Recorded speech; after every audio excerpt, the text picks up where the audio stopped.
listening to the Funky Fork podcast. This is episode 1, and I'm your host, Amy Bailey. Today, we are talking to my logical first guest, who's kind of amazing, although I am a little partial. It is, drumroll, Mark Bailey. Thank you. I'm so honored to be your first guest. Oh, well, it was really hard. I had to talk to your people, and they had to get back to me, and schedules were a mess. It was a little crazy. I am very busy, and I'm not good about getting back to your text messages. I tell other people that. I said, don't feel bad if I don't get back to you right away or at all, because you can ask my wife. Like, she's not good about getting my texts either. I'm not partial to the I'm special because I'm the wife and I get texts back. Everyone knows that. But thank you. I would have felt really terrible if I wasn't your first guest. Well, so Mark, why don't you tell us, if in case people don't know a little bit about you, tell us a little bit about you, like what you do, what do you enjoy doing, what's kind of your deal? Sure. And I think this is why I kind of fit as your logical first guest and into the Funky Fork podcast, because I feel like I've been through a lot of what you write about, like the struggles of weight and working out and just I'm blanking. You're making me nervous. Yeah, so I mean, long story short, when I was in high school, I peaked at 260 pounds. So, and right now I weigh 185. Which is actually heavier than I've typically been. Like, I tried to stay in the 170 range. I've been feeding him good, guys. Yeah, your food is too good. Hopefully that's muscle. It's always comforting to say, oh yeah, that's muscle, that's not fat, but you never really totally know unless you do the body fat measurements. Which I can now do. So we can do that. Let's do it right after this. Yeah. So it's just something that I've always struggled with, weight. And what goes along with that is just the mental aspect. Worrying about how you look, even though you look great. Always feeling like I'm kind of that heavy person, like the distorted body image. Because for the longest time, we live in a little beach city, and during the summer, every day you're expected to go to the beach or to the pool, and I hated taking my shirt off. And still to this day, it's not the most comfortable thing for me to do that. I still feel strange taking my shirt off in public. Even though you're in shape, and most people would say, wow, I wish I could look like that guy. Yeah, and that's where it's a total journey. I mean, a lot of people that want to lose weight so bad, and then they finally do, you're not prepared for the mental aspect of it. Like, you get your body to where it's at, and you just think everything is going to solve itself. But then that kind of gets left to the wayside. So, but that's why I just feel like I'm the perfect fit for your podcast. Cause I just think, I've wanted to tell my story. And I don't talk about it much because it's just kind of something that I feel like I conquered, and, but I want to help people. I want to make sure that people know that, okay, yeah, losing weight is the first part, but then there's that other part, like the mental part that you really have to conquer as well to make sure that, because if you think about it, that's really the most important part. If you look good, but you don't feel good about yourself. Right. What does it matter? We're going to talk a little bit, like right before we sign off today, we're going to talk a little bit more about that positive affirmation, which is kind of along the lines of what you're talking about. I did want to kind of start just by like something fun. Like, I guess you could consider it an icebreaker. I want you to tell everyone one thing about yourself that we would be really surprised to know. And if I'm surprised, then I know it's a really good one. I don't think I can tell you anything that you'd be surprised about. Yeah, that's true. One thing about myself you'd be surprised to know. Like, the general public would be really surprised to know about you. I mean, I would say I'm just super geeky, but I think now people are realizing that. My dad is a really prominent figure in St. Augustine, and he's like this out and about, always on the go, at every social event. He's just really good about being around people. And I am not the best about being around people. I mean, I love being around people, but it's uncomfortable and not natural for me. So I think that's something that would surprise people, because once I get to know somebody, I'm good. But it's that like initial new meeting of somebody where I'm like, oh my God, what should I say to this person? How do I create an interesting conversation so they'll like me? Yeah. Which I think, again, ties back into everything that I've struggled with in my life. It's like goes back to being heavy, where that was always what I relied on, was like having a great personality so people would like me in high school. I gotcha. Yeah. So tying into that, how you see Mark right now with his headphones and his cup of coffee in the man cave is how he prefers to spend his weekends. So you won't see him out surfing or doing some kind of crazy social scene. This is how the real Mark Bailey lives his life, ladies and gentlemen, right here. Yeah, if you're not watching the video and you're listening, I think it's worth watching the video just to see me in these really geeky headphones. They're my Xbox One headphones, but it was the only thing that... Oh, and I'm actually Skyping on the Xbox, and it just brought up a menu. Okay, there we go. Okay, so tying back into your weight loss journey, why don't you bring us all the way back to when you were heavy? I'm just sort of curious, like, how did you decide? Did you just wake up one day and say, okay, I'm going to lose weight? Or was it gradual and you just kind of were like, wow, this is kind of cool. Like, I just started X and now I'm losing weight. Like, what did that look like for you? For the longest time, I wanted to lose weight, like really bad. I mean, ever since I started high school, that's when I kind of became aware of how heavy I actually was. Like when I was starting, I was wearing clothes that didn't fit me. They were smaller than my body type. And so everything was like super tight, because I guess I looked at myself as being muscular. So it was really in high school when I started realizing that, but it starts early. I mean, there really was no education. I didn't know what the difference was between good food and bad food. And my parents didn't really educate me on that. I mean, it was like we went to the store. If I wanted something, they got it for me. And typically it was always chips, soda, lots of snacks. I mean, since I still game, that I was a big gamer when I was a kid, and I would bring a 12-pack of soda up to my bedroom. I would drink maybe 8 or 9 soda cans. I'd have chips and all types of different snacks, and I'd just sit there and game all night long. So, and when I got to high school, that was kind of my identity, was being big, because I played football. I was an offensive tackle and defensive end. So that kind of gave me a reason to maintain that weight, even though I really hated it. I mean, I just...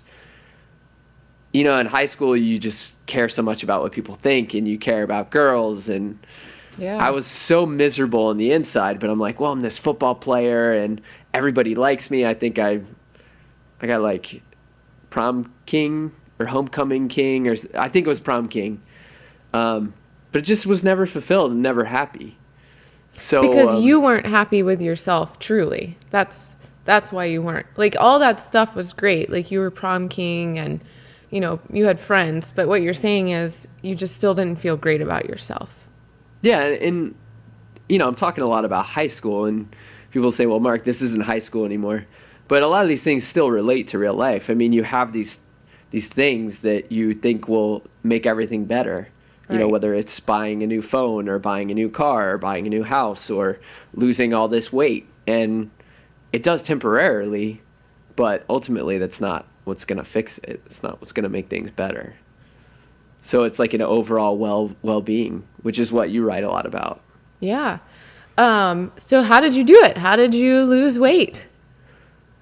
It started, so I left high school and went to college. I went to Georgia Southern University for a semester. Did not do well up there, because I went to a smaller school. We had like 47 kids in my graduating class, and then went to Georgia Southern, which is gigantic. I don't think I had a class that was smaller than 47. And I was in the dorm and there was a lot of walking around. So there was no driving. You couldn't drive anywhere because there was no parking. And so through all this walking, I started losing weight. And before then, I had no clue how to lose weight. Okay. And now what's great is there's so many resources to learn, but just back then, there's like Weight Watchers and Jenny Craig, and I wasn't going to do Jenny Craig. Oh, as a college guy, you weren't hopping on the Jenny Craig wagon? No, what would my roommate think of me? So I just was walking a lot from class to class, and then was weighing myself occasionally and just realized that weight was coming off of me. And even though I was so active in high school, I guess maybe it was because I was just eating such a large amount of food and a lot of the eating and snacking at night. Maybe I wasn't doing that in college. So for whatever reason, I realized it was possible. It was happening. So then I wanted to conquer it. And just started small. I think that's really the key. A lot of people go on a diet and they try to cut out everything at once. Like there's this diet that you and I tried called the Whole 9. It's not really a diet. It's Whole 9, right? Whole 30. Whole 30. Whole 9 is their website. Yes. Whole 30. So the premise of that is for 30 days you cut out like everything that you hold dear. Yes. You're just eating like 3 or 4 different foods. You're eating like asparagus and chicken. And I guess it's kind of like a detox. Yeah. And it was great to try, but for somebody who's just starting out, you don't want to do something like that because what's going to happen is you're going to fail and you're going to feel so terrible about yourself. And you're going to binge And you're going to binge. So you have to start with something that is attainable. So what I started with was no more soda. No more real soda. So I did diet soda. Okay. And then no more fried food because I was eating a lot of Chick-fil-A. Okay. And those two things made a huge difference. I mean, I started losing weight left and right. So you started walking more and you cut out sugary soda and fried food. And that was what catapulted you into pretty significant weight loss, correct? Yeah. And then it was just a matter of once those smaller ones were done, then moving on to something else. So if you take a look at what you're eating during the day, and it's really helpful to have iPhone apps that allow you to track that stuff, it'll help you to go through and look and see the things that are maybe your vices and that you can either cut out or maybe find something that's a replacement that will satisfy you just as much, but it's not the same. It's just like a diet soda versus a real soda. Obviously, diet soda is not the best for our bodies, but it's really hard to just give up soda completely. So if you need to do that for as much time as it takes to get used to it. And I also think it's important too, to add to your point, like give yourself a date. Like say, okay, I'm going to cut out drinking all soda, if that's your vice, by, April 30th. And then you say, okay, so I'm going to pick up drinking diet soda for that time and give yourself a month. And then just say, I'm going to wean myself off of it from that point. And I think kind of doing that is really helpful for adults especially. Or else we'll just keep telling ourselves, oh, I'll get to it next week. Oh, I'll stop doing or eating or drinking this, next month or on Monday or whatever. Because I'm kind of a productivity nerd too. Like I'll sit up in bed at night and read about productivity, and a lot of it has to do with goals that you set or projects that you have. And when you look at the project as a whole, it's really intimidating. But if you can break it down into small chunks and take it on, it's much more attainable than if you were just to go, okay, here's the end goal. I have no clue how to get there. There's so many different steps, and then you just get overwhelmed and you move on to something that's easier that you know how to do. Yeah, absolutely. And I mean, I think that's the case with, especially if you have a significant amount of weight to lose. I think as someone who's like, oh my gosh, I need to lose 60 pounds. Like that sounds so scary. And like, it's intimidating to start that because like you said, I feel like the weight loss culture as a whole says, give up fried foods, give up alcohol and soda and only eat steamed broccoli and boiled chicken and here's your life. Go lose 60 pounds. And that's scary. I mean, I don't want to do that. Yeah, and it's all about finding what works for you because you and I are the perfect example. What works for me doesn't work for you. And it took us a long time to figure that out Yeah. because we would start something and you'd be feeling terrible and I'd be on top of the world. Yes. And Like and Whole 30, for example. yeah, and I didn't understand it. I'm like, why can't you do this? And you're like, I am suffering so bad. So you don't want to do that. And as long as you realize that maybe your friend is having success with this, you might not have success with that because we're totally different people. Yeah. Well, and along those lines, I'm curious now. So you started walking through college, you started kind of dialing in on your diet and eating a little bit better. So what do you do now? So you lost all that weight. You're obviously in great shape, and you obviously know a little bit more about what you're doing now. So how do you do it? What's your balance between food and fitness and all those vices that we all have, wine, cookies, all that stuff? So for the longest time, it was just me doing whatever I thought worked best for me. It was a lot of like going to the gym 3 or 4 days a week, doing a lot of heavy weight and not much cardio. I've never enjoyed cardio. Anytime we have to do a 5K or any type of running, it just makes me miserable. And I tried to do like a whole running regimen with an app and really be consistent with it. And I was for about a week or two, but then I hated it. So that's a perfect example. If it doesn't work for you, give it up and try something different. So we discovered, a few years ago, the whole CrossFit thing. And even though what we do is not official CrossFit, it's more CrossFit light, a lot of body weight stuff, plenty of burpees, too many burpees this week. Sled pushing. Yeah, but that works for me. I feel like now that I've gotten to this weight that I'm comfortable with, this has helped me maintain it. Mm-hmm. And I think what I love about our workout situation now is we have, this core group of people that really pushes us. So we're there every Monday and Wednesday at 5:30 and super supportive of each other and cheering each other on. And some workouts are harder for me than they are for you and vice versa. Mm-hmm. And so being there for each other on those difficult workouts, I couldn't leave that now. Because I love the camaraderie of it. I don't ever want to go back to working out in a gym by myself. But for other people, it could work for them. You just have to kind of look around. I know a lot of people have told me CrossFit is just not for them because it's just too intense. Mm-hmm. But that worked for me. Yeah. It is working. I love that because it's an interesting dynamic because at the start of the show, you said you are not super social and you love being at home alone and playing video games, but you're absolutely right. Like the camaraderie, we take a fitness class together. So I know his group of friends and they're my friends too.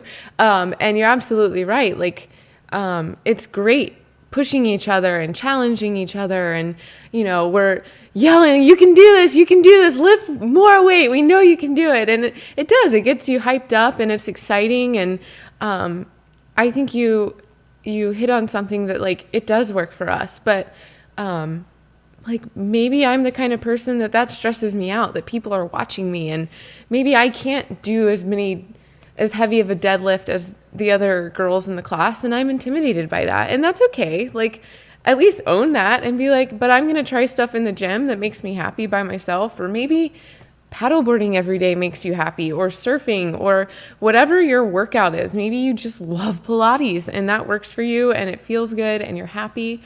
I think your whole point was just doing whatever that is, that form of movement that makes you happy and that you enjoy and keeps you moving. Because that goes into the overall well-being. Because if you're doing something that you're just absolutely miserable with, why are you doing it? Maybe it'll help you lose weight faster, but you hate it. Right. So why? Why do that? Right. No, absolutely right. So transitioning from fitness, so now we know do you work out twice a week? What does your fitness schedule look like? It depends on the week. I mean, schedules are crazy. And so, this week I got in 5 days. Okay. And that's always my goal. If I can get 5 days in and each workout is an hour long, okay, I feel good. And it keeps me on track. It keeps me on track with everything else. I think if I work out 3 or 2 days a week, it's easier for me to fall off the wagon, with like eating. Maybe I have a few more bad days of eating, or I drink wine for 2 nights that week, which I've been trying to be better with. So it And just kind of recenters me. okay. And so what does your typical workout look like? Like I know you're not running. So are you doing cardio at all? Like, explain to people, like, you're obviously in shape. I know you're super strong. Like, how do you achieve that? What are you doing? Well, it's cardio, but it's not like running cardio. I mean, we're doing burpees today. We did sled push. We did toes to bar. We did rope climb. So all those things are just engaging your whole body, and Yeah. you can barely breathe. I mean, it is cardio and strength at the same time. So that's kind of why I love what we do. Is I don't feel like I need to go to the gym for an hour because I'm doing like my workout thing, my strength part, and then I need to go and get my cardio part. I can get it all done at the same time. Okay. So it's just Yeah. a lot of body weight stuff. I mean, I think a lot of people think you have to do weight, but you don't. Right. Yeah. I mean, even if it's like going and doing pull-ups on a tree, I mean, that can wear you out. Do 15 pull-ups in a row and you're pretty dang tired. You will be breathing hard. Yeah. So let's talk about food. So how does food come into play in your current life? Again, you're in shape, so now we know you work out 5 days a week, or at least you try to. How do you balance food, like, and still keep life enjoyable and food tasting good? I think for me, food has become a little bit weird. Okay. I look at food as like just a necessary thing. I used to be so anal about eating at a certain interval. Everybody says that you're supposed to eat 5 or 6 times a day, and I would make sure I got that 5 or 6 times in. And the day before, I would prep eggs, and prep all my different foods and have them in all their different containers. And that stressed me out doing that. I mean, there were some nights where I wouldn't, and then I'd get to work and I'm like, I don't have my 4 little meals. So what am I going to do? It's going to throw my whole thing off. So basically I'm really into biohacking, Okay. which Dave Asprey, if you haven't heard of him, look him up, just Google him. He's got something called Bulletproof Coffee, which is a really fatty coffee. So you put 2 tablespoons of unsalted grass-fed butter with 2 cups of coffee and 2 tablespoons of MCT oil, which is highly refined coconut oil. And I just feel so good from that, the fat that goes into my body. And it sustains me for most of the day through about 1 or 2 o'clock. I'm not hungry. And that doesn't work for everybody. It hasn't worked for you. No, 'Cause I I know you cannot tried do it. Yeah. So I eat a ton of fat. I mean, I'll eat 2 avocados a day. Try to eat at least something green during every meal. Okay. Obviously not in the morning. And then anything you make, I love. We do try to stay away from grains and anything that's not just real food. I think Yeah. it's just important that I was talking to somebody about this today, that you just stick to stuff that's real. I just don't think you can go wrong if you're eating something that your body knows how to process. If it's something that has 40 different ingredients in it and you have Right. no clue what 30 of them are, your body probably doesn't either. Right. So you have to kind of take that into consideration because our body's not a computer. Yeah. I mean it will take time to go through your body, and I think that's where people get too hung up on the calories and the tracking. That's what I was going to ask you about. So do you track calories? I did. I have done everything that you can think of as far as tracking in diets and any little fad, because for a while I just something would work. And then I'm like, okay, I need to find something different. So I did track, and I mean, just for the past 6 months to a year, I just have not felt the need to, because I've maintained and I feel good on the inside and out. So if that's working for me, there's no reason to go and change it and track things. I'm sure if I did track things, maybe I could improve my physique a little bit more than it is right now, But if you're I'm happy. happy, yeah. And that's what I talk a lot about on the Funky Fork blog. I mean, I would rather maybe carry a couple extra pounds and enjoy my life and eat gluten-free cupcakes and have bacon and work out and make myself happy on a daily basis than be so strict and say, oh my gosh, I've eaten 1,800 calories by 6 p.m. No more, even though I'm starving maybe that day because I had a really hard workout. And I think that's really hard because that's not pretty much what the world stresses to us. It's be thin, be thin, be thin. That's the only way you're going to be attractive. So I think that's interesting. And ultimately, that is the obstacle, because what you're doing, you have a lot of other people around you telling you their opinion and how they feel about things, and that's another obstacle of losing weight and feeling well as a whole. There's somebody I know personally that has lost a ton of weight and is going through what I went through, where everybody was used to seeing them the way that they were, and now that they're really skinny and in great shape, everybody's like, oh, you're getting too skinny. So, stop losing weight. When are you gonna start eating? And it's like, gosh, just be happy for that person and realize that you saying that could throw them off. I mean, you're already going through a lot of mental stuff from this whole body change that you're having, and people are telling you that you're getting too skinny. I don't know. You're right. It's just a balance. And you mentioned, like, earlier on, you talked about still seeing yourself as your larger self. Do you still deal with that? I mean, even though you lost your weight a long time ago, many, many years ago, tell us a little bit about how you still deal with the mental fallout of that. Like, what goes on in your head? Not as much anymore, but for a really long time, I dealt with it. And I remember the reason I know the term distorted body image is because I remember Googling it one night at home, and just because I wanted to figure out, why did I feel this way? And was it normal to lose a ton of weight and still feel like you're this heavy person that you were? And and it's, you go ahead and Google it and look it up. It's there. I think the only thing that can really heal that is time, and just going through experiences and getting used to your new body and getting used to yourself and being happy. Just getting to the point where we can always make ourselves better. There's always somebody who's going to be stronger or faster or in better shape than we are. And if we're always trying to attain that, we're going to be miserable. It's the main reason I've been trying to do this gratitude thing every day. There's something called, it's the 5-minute journal. So you write at the beginning of your day, 3 things that you really want to happen that would make your day a great day, and like an affirmation about yourself. And then at the end, you talk about 3 great things that really happened to you today. And just always kind of reaffirming that with yourself, because I think any huge change, it's just really hard to get used to it. So I don't struggle with it anymore. Okay. But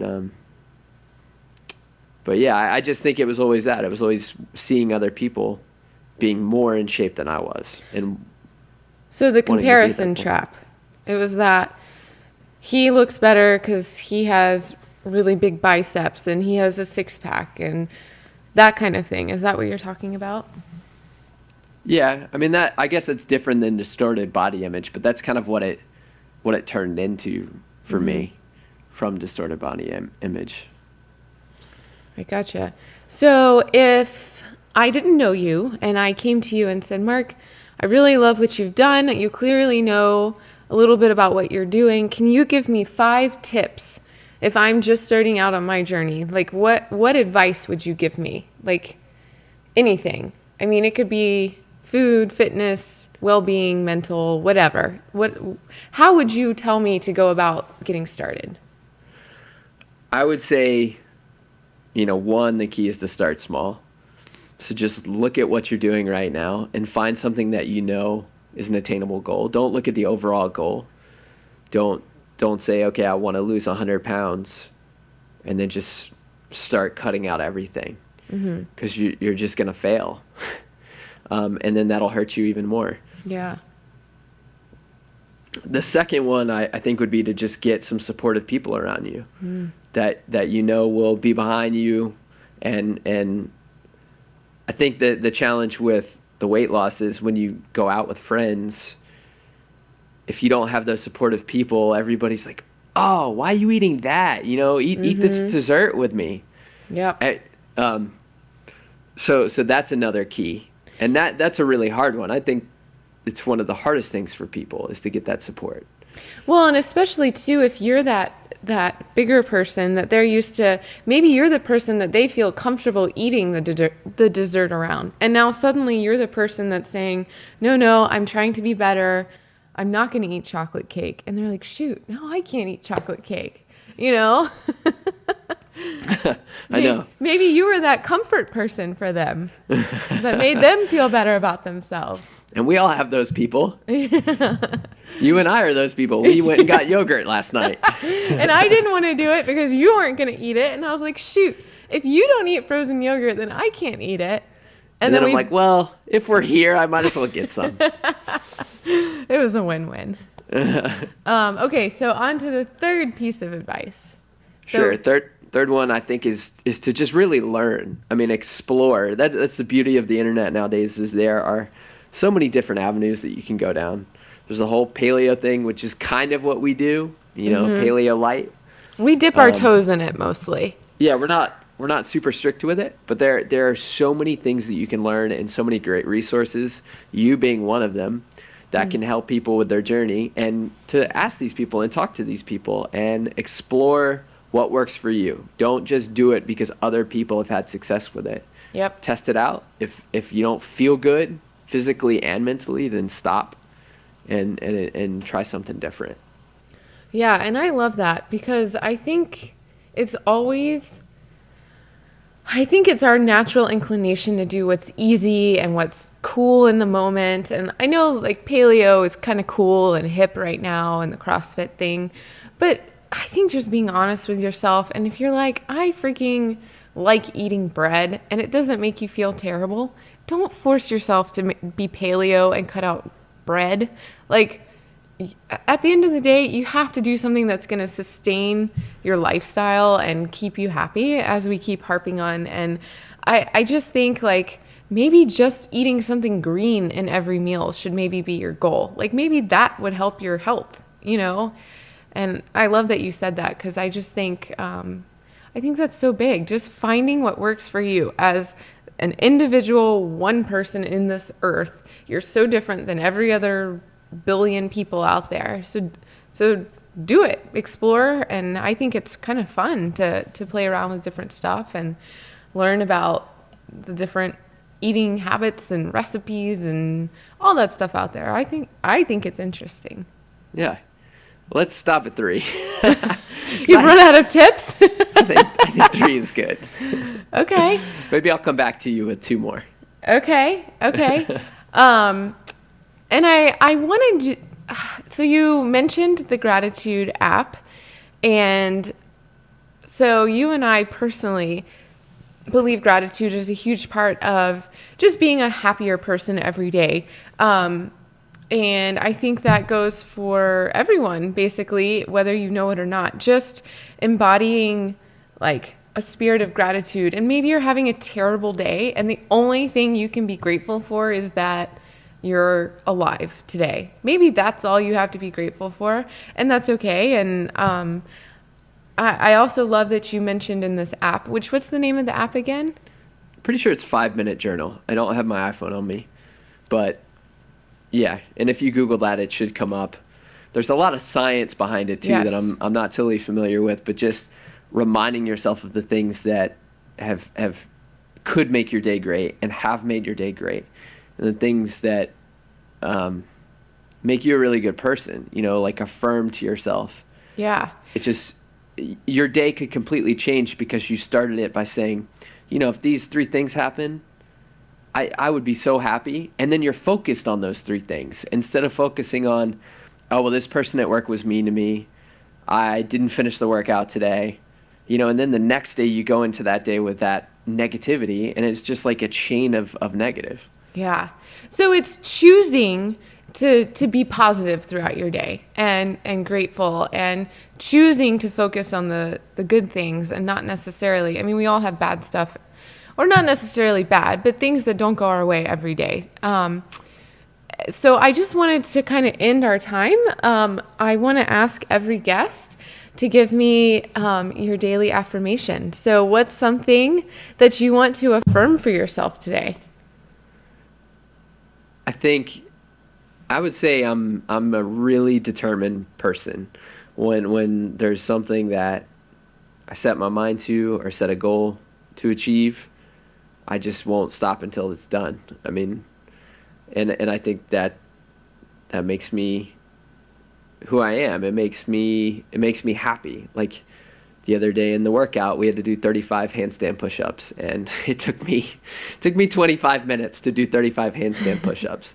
But I did not want to finish or did not want to quit until I finished those 35 handstand push-ups. And when I finished it, I felt so good that I didn't give up. So just reminding myself that, yeah, it took me 25 minutes, but I finished it. And so I could have been upset with myself that it took me that long, but I think it's something to work on. So your affirmation is, I am Mark Bailey. I am very determined, and I will succeed. Right? I love that. That should be my tagline. There you go. I am determined and I will succeed.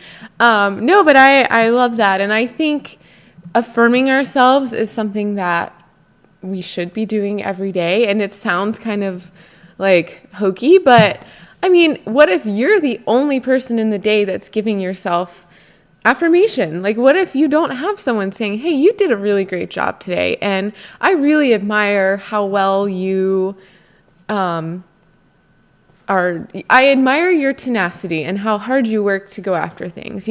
What if you're the only person telling yourself something positive every day?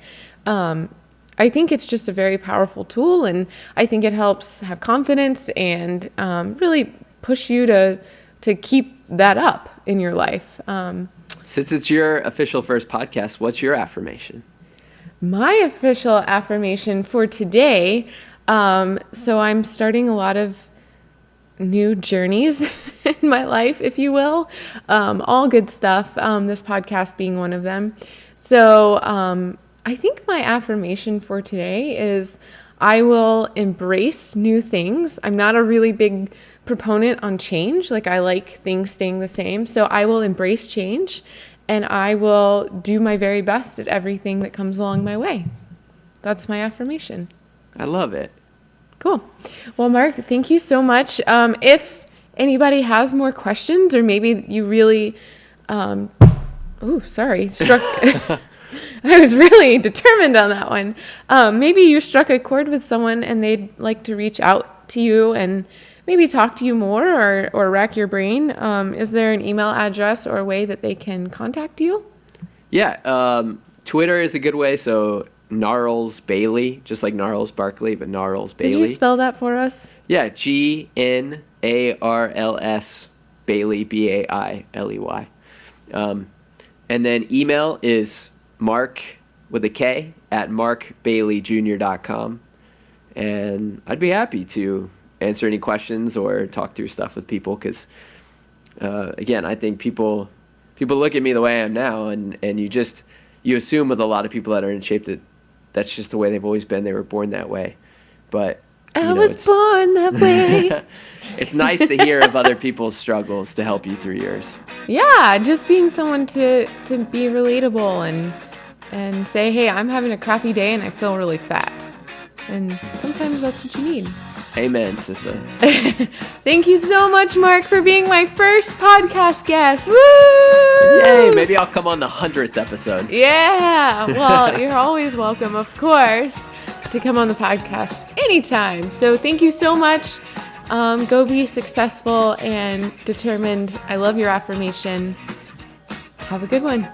Thanks, Amy. Thanks, guys. You've been listening to the Funky Fork podcast. You can find me writing at thefunkyfork.com. I write new posts about 2 to 3 times a week, and they are always focused on being happy and healthy and what that means. Food, fitness, mind, body. Sometimes I say weird things and take funny pictures of my guinea pig, and that makes me happy. So catch me there, and I'll see you guys next time.